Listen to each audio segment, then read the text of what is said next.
नमस्कार दोस्तों, स्वागत है आपका द उम्मीद रिवर चैनल में। आपने हमारे पिछले एपिसोड में सुना हिरण्यकश्यप कौन थे और उनका जन्म कैसे हुआ। आज के एपिसोड में हम बात करेंगे उनके पुत्र जो असुरों के साथ रहकर भी वो किस तरह से इस धरती पे आए और उनके अंदर भगवान विष्णु जी का कैसे भक्ति भाव जगा। इसके बारे में हम आपको अपने पूरे एपिसोड में बताएंगे। हमारे साथ है स्वनिम जो आपको इस टॉपिक के ऊपर डिटेल में बताएंगे। बिल्कुल। और बहुत अच्छी टॉपिक है। हमारा पहला जो था कि हिरण्यकश्यप किस तरह से क्या उनका वंश था और कश्यप ऋषि का क्या लेना देना था, और तिथि माता जो थी असुर की माता, वो कैसे असुरों की माता बनी, आगे उन्होंने किस तरीके से अपना जो आधिपत्य था वो स्थापित किया, मतलब किंगडम स्थापित किया।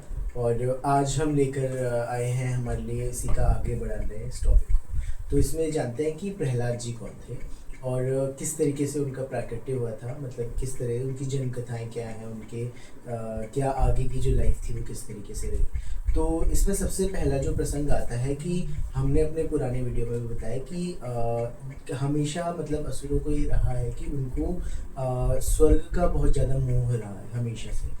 तो उन्होंने स्वर्ग पे न जाने कितने बार अटैक किया हुआ है, तब तक जब तक देवताओं को उनके आगे एक तरीके से नतमस्तक होना पड़ा।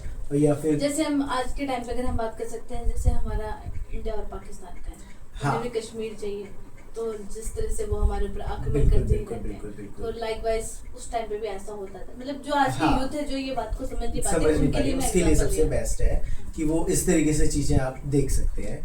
तो इस तरीके से चीज़ें चलती थी। तो उसमें क्या था कि अब जब इंद्र की अपनी जो सेना थी, जिसमें अलग अलग देव थे, सूर्यदेव, चंद्रदेव, अग्निदेव, वायुदेव और ऐसे अलग अलग जितने भी देवता थे, तो उनके साथ मिलके उन्होंने कोशिश करी कि वो हिरण्याक्ष और हिरण्यकश्यप के साथ युद्ध करेंगे। तो अब हिरण्याक्ष इस स्टोरी से आउट है क्योंकि वो डेथ हो चुकी है उनकी। एंड उनका जो किंगडम था वो अब संभाल रहे हैं आपके हिरण्यकश्यप। तो उनका जो माइंडसेट था वो अब ये लेकर चल रहे हैं आगे। तो इनका जब युद्ध होता है उनके साथ, तो तब क्या होता है कि अब इस स्टोरी में, इस जो कथा में यहाँ पर सबसे बड़ा रोल है जो देवी कथाओं असुरों के बीच में। तो फाइट इस तरीके से रही है कि जो मतलब हमेशा से उनकी चाह थी कि वो स्वर्ग को अपना सिंहासन या अपनी एक किंगडम स्थापित करें स्वर्ग में। और ऑब्वियसली बात है क्योंकि स्वर्ग में काफ़ी बोला जाता है कि बहुत लग्जरियस लाइफ है, तो यहीं पे था। तो उनका जब युद्ध चल रहा था, और जहाँ तक है कि जो हिरण्यकश्यप की वाइफ थी जिनका नाम था कयादू, तो कयादू उस टाइम प्रेग्नेंट थी। तो जब जो देवराज इंद्र होते हैं, जब उनको मारने के लिए जाते हैं कि भाई जो इनके गर्भ में बच्चा है कल के दिन वो भी पैदा होगा, ठीक है। अब जब वो पैदा होगा तो पैदा होने के बाद वो भी जो है वो सेम पद चिन्हों पर चले, वो भी एक बहुत नामी दैत्य बनेगा। क्योंकि ऑब्वियसली बात है कि एक आप किंग को मार रहे हो तो उसका बेटा जो है वो युवराज है, युवराज बनने के बाद एक एज के बाद वो ही जाके आगे किंग बनेगा। और अगर वो ही असुरीय प्रवृत्ति का हुआ तो वो कहीं ना कहीं जाके वापस से तो देवताओं का सुख चैन तो चला जाएगा। तो वहीं पे कोई तो उस उन्होंने टाइम, किडनैप कर लिया। हाँ, उनको उन्होंने क्या किया कि एक तरीके से बंदी तो नहीं बोल सकते, मतलब क्योंकि वो भी एक महारानी है। तो उस टाइम पे तो उनको भी मतलब उन्होंने एक तरीके से हरण कर लिया है। अब वो हरण करके लेकर आ चुके हैं वहाँ पे। तो अब उनको क्या है कि उन पे प्रहार होना ही था। तो इसमें अच्छा योगदान जो हमारा रहा वो जो नारद मुनि जी का। नारद मुनि का रहा है। बहुत अच्छा कि नारद मुनि का रहा। नारद मुनि का क्या रहा, उन्होंने उनको रोक दिया ओके। और देवराज इंद्र को समझाया कि जो इस गर्भ में संतान जन्म लेगी वो आगे जाकर बहुत अच्छा नाम करेगी और वही जो सत्य सनातन है उस चीज को आगे लेकर जाएगी। तो इस तरीके की जब उन्होंने एक अच्छी भविष्यवाणी करी तो देवराज इंद्र के मन में भी एक दया भावना आई कि जो संतान अभी आई ही नहीं है उसको मार के तो कोई फायदा नहीं है। और अगर इस तरीके की अच्छी न्यूज़ उनको मिलती है तो कहीं ना कहीं वो खुश होते हैं। तो अब क्या है कि वो उनसे हार तो पाते नहीं है, ऑब्वियसली बात है क्योंकि उनकी जो मतलब देवता जो है वो अपने आप में अलग स्ट्रॉन्ग है। बट जो हिरण्य कश्यप और हिरण्याक्ष दोनों भाइयों ने जो दैत्यों की सेना बनाई थी वो भी कहीं ज्यादा इंपॉर्टेंट थी। तो हिरण्याक्ष तो हमारे पिछले एपिसोड में ही खत्म हो चुके हैं, लेकिन उनके पच्चीनों पर चल रहे हैं ना हिरण्यकश्यप। तो उन्होंने जो सेना बनाई है इट्स टू मच स्ट्रॉन्ग, तो वहां पे देवता हार जाते हैं। अब क्या होता है कि उनका जब गर्भपात होता है, गर्भपात मतलब जब उनकी डिलीवरी होती है प्रेगनेंसी की, तो उसमें एक पुत्र का जन्म होता है। तो उस पुत्र का जो सौंदर्य बताया हुआ है ना वो बहुत अलौकिक अलौकिक मतलब दिव्य एक तरीके से बहुत ही सुंदर बताया हुआ है कि वो जन्म से ही बहुत सुंदर है। कुछ ऐसा भी मैंने सुना था कि उनका जन्म भी कुछ ऐसी जगह पे हुआ है जहाँ पे हमेशा भगवान विष्णु के बारे में चर्चा हुआ करती थी। बिल्कुल। अब ये स्टोरी तब आती है जब नारद मुनि क्या करते हैं कि उनको जब अब इंद्र भगवान से जब छुड़ा कर लेकर जाते हैं तो नारद मुनि अपने साथ उनको ले जाते हैं और उनको जो भगवत ज्ञान है, ठीक है, वो भगवत ज्ञान उनको सुनाते हैं किनको, देवी कयाधि को। अब जब देवी कयाधि ये चीज़ सुन रही है तो उनके गर्भ में जो बालक है वो भी उस श्रवण शक्ति से, क्योंकि अभी तो अब आजकल के टाइम पे ये चीज़ नहीं रही, लेकिन पहले के टाइम पे जो बालक पेट पे गर्भ में है वो अपनी श्रवण शक्ति से उस चीज़ को सुन सकते हैं। तो हाँ, अब और जो भगवत ज्ञान को प्राप्त कर रहे हैं तो ऑब्वियसली कि उनमें कहीं ना कहीं एक दिव्यता होगी। तो उन्होंने जो भी ज्ञान नारद मुनि से आया उनकी माता को, तो वो ज्ञान उन्होंने अपने अंदर संभाल लिया। अब जब वो पैदा हुए हैं तो पहले पहले वो चीज़ नहीं दिखाई, क्योंकि आप देखो जब बेबी पैदा होता है तो कहीं ना कहीं उसकी एक सोच आने में, जो एक चेतना आने में बहुत टाइम लगता है। तो बहुत छोटी, तो उनको बोला जाता है कि वो लगभग 5 या 6 साल के थे जब उनको चेतना आई थी। तो उस टाइम पे क्या करते थे कि हम गुरुकुलों में भेजा करते थे। तो अब क्या था कि जो हिरण्यकश्यप था उनका ये बोलना था कि जो हमारे ही गुरुकुल है आप वहीं जाओगे और उसमें वही चीज़ पढ़ाई जाएगी जो हम चाहेंगे। तो वही कूटनीति, वही राज्यभार संभालने का वो, वही देवताओं के ऊपर राज करने की तो वो हर एक चीज़ उनको सिखाई जाती थी।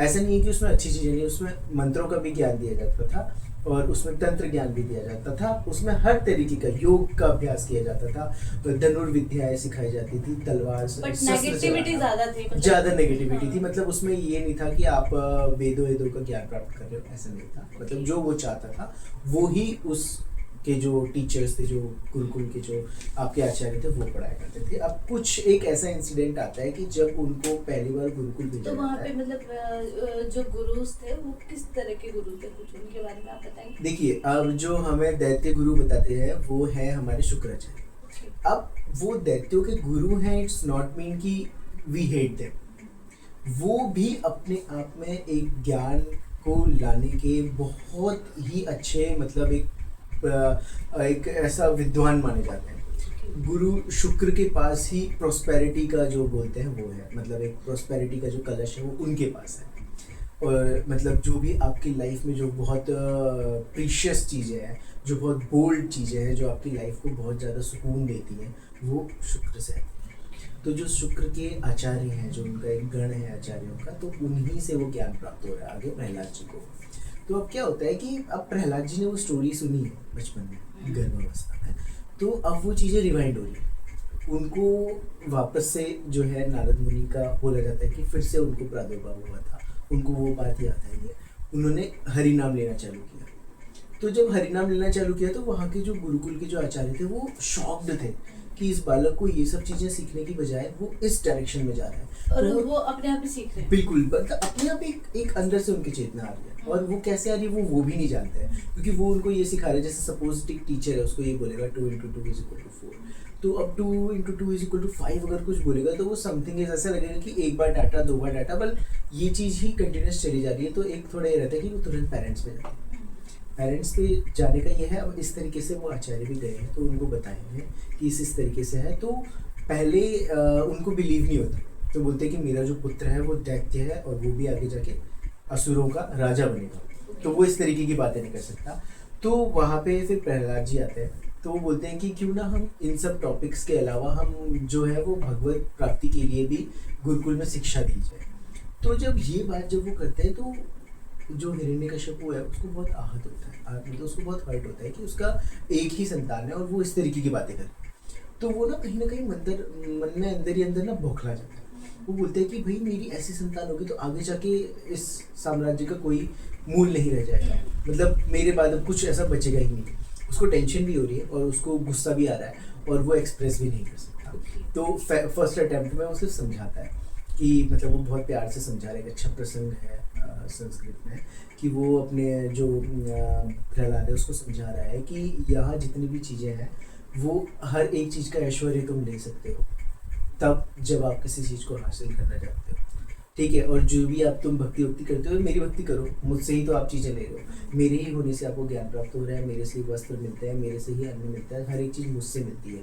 यहाँ पे हर एक जो देवगण है वो मेरी ही एनर्जी और मेरे ही खान पान से आगे जा रहे हैं। तो इस तरीके का वो बोलता है। तो उस टाइम टॉपिक क्लोज हो जाता है। बट सेम चीज़ रिपीटेशन में गुरुकुल में हो रही है। तो पहले हिरण्यकश्यप क्या करता है कि उनके जो आचार्य हैं वो सोचते हैं कि ये बहुत वीक है, तो वो शुक्राचार्य को बोलता है उनका एक जो पूरा स्टाफ है उसको हटाया जाता है, दूसरा स्टाफ लगाया जाता है।